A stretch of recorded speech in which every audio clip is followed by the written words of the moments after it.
नमस्कार. नमस्कार. बोला.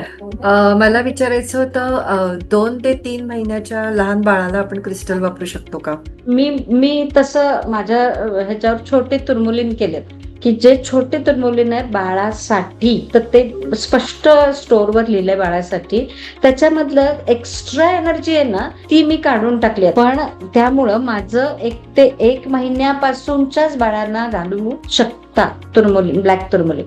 छोटं आहे आणि ते इझिली फक्त निगेटिव्हिटी ऍब्झॉर्ब करेल. आणि रोज आंघोळ घालतो आपण त्याला, किंवा तुम्ही जेव्हा आंघोळ घालता तेव्हा तुर्मुलीन काढायला जाऊ नका, ते गळ्यात राहू दे आणि आंघोळ घाला. गळ्यात घालायचं म्हणजे गळ्यात घाला, पायात घाला. बरेच लोक हातात बांधतात, इथं हातात नाही, घालतात. आपण जशा मनगट्या घालतो की नाही बाळाला मग काळ्या त्या मण्याच्या. मनगटीला लावून टाका तो, असं पण चालेल.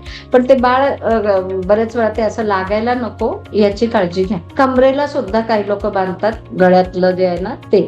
तर तुम्हाला जिथं वाटतं की बाळाला त्रास होणार नाही अशा ठिकाणी वापरू शकतो. आणि काही ब्लॅक तुर्मुलीन करू शकतो, फक्त घालू शकतो बाळाला. बाकी काही वापरू शकत नाही लहान बाळ. फक्त नजर नको लागायला, काही पोटदुखी, काही किरकिर करायला नको म्हणून ब्लॅक तुर्मुलीन ते पण चार्ज केलेलं असतं. त्यामुळं म्हणजे त्या गोष्टी इझिली वापरू शकतो ब्लॅक तुर्मुलीन, बाकी कुठलं नको.